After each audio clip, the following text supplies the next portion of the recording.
Hey everybody, it's Jay from Bullshit Corner. In today's video, we're going to talk about belt inspection on your ATV. So before we get into the belt inspection, let's go into some reasons why you want to inspect your belt.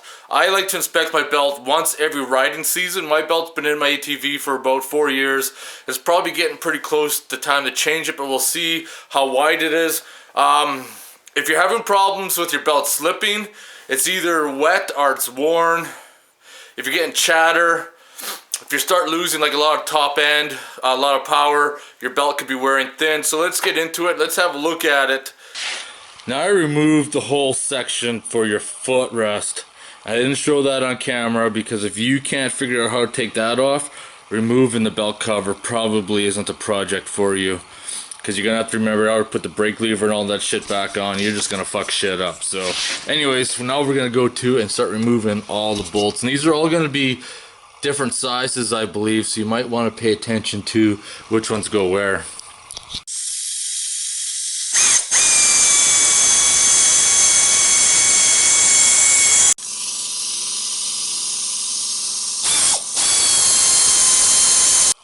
Once you get all the bolts out, there's a steel gasket behind. You want to be kind of careful with that and just pull her out.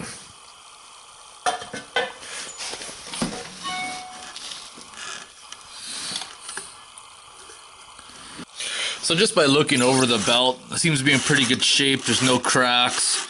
There's no chunks out of it. I mean, the edges, they're not polished. Looking for signs that it's been slipping a lot. So this belt looks like it's got lots of life left in it.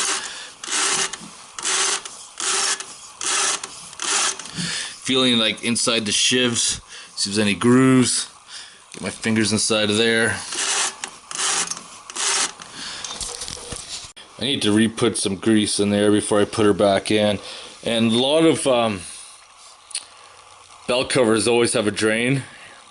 So if you do get water in there, you just remove that bolt on the bottom and drain her out. And then drive her easy, because if you start hammering on her, you're going to start slipping and you're going to burn that belt up pretty fucking quick.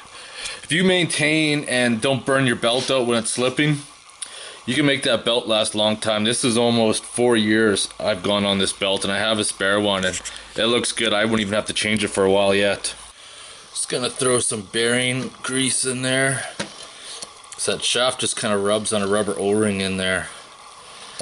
And then I'll take some, I'll coat the shaft too.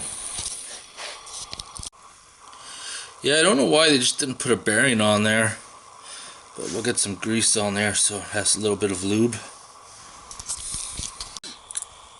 If you smell your belt slipping at speed, it could be possibly your belt's heating up and it's not cooling properly. Every belt set up like this has an intake and exhaust. So I got one tube coming in there, one tube coming in here.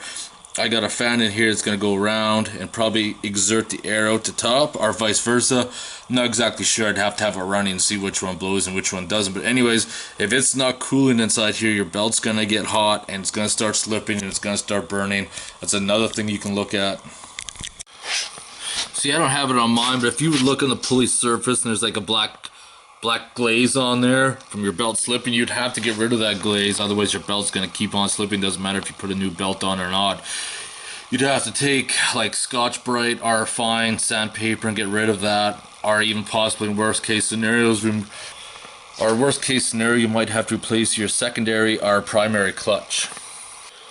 Now, if you're suffering problems with your quad, if it seems to be jerking, or almost seems like it's slipping, but like you're shifting gears, your secondary, the spring could be broken. I got a spare one I'm going to show you. This is the secondary I salvaged off the original engine that blew up. If you happen to break the spring or one of these teeth bust off, your ATV is going to drive hardly at all, slipping, jerking. It's going to have a whole bunch of symptoms, and since it's behind, you're not going to be able to really see, unless of course you'd have to start your quad up and run it without the cover off and inspect it. But there's so much things that could happen here. Like if you put oversized tires on, realistically you should change the spring out.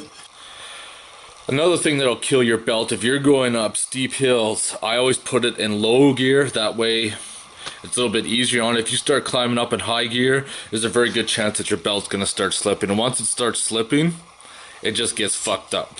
Trust me, you can burn out a belt in a matter of seconds once it starts slipping.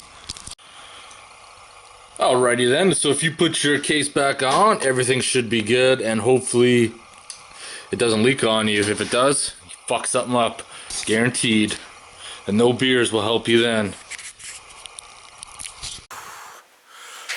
Alright, I'm going to end my video at that, and holy fuck, I need a haircut. That's brutal.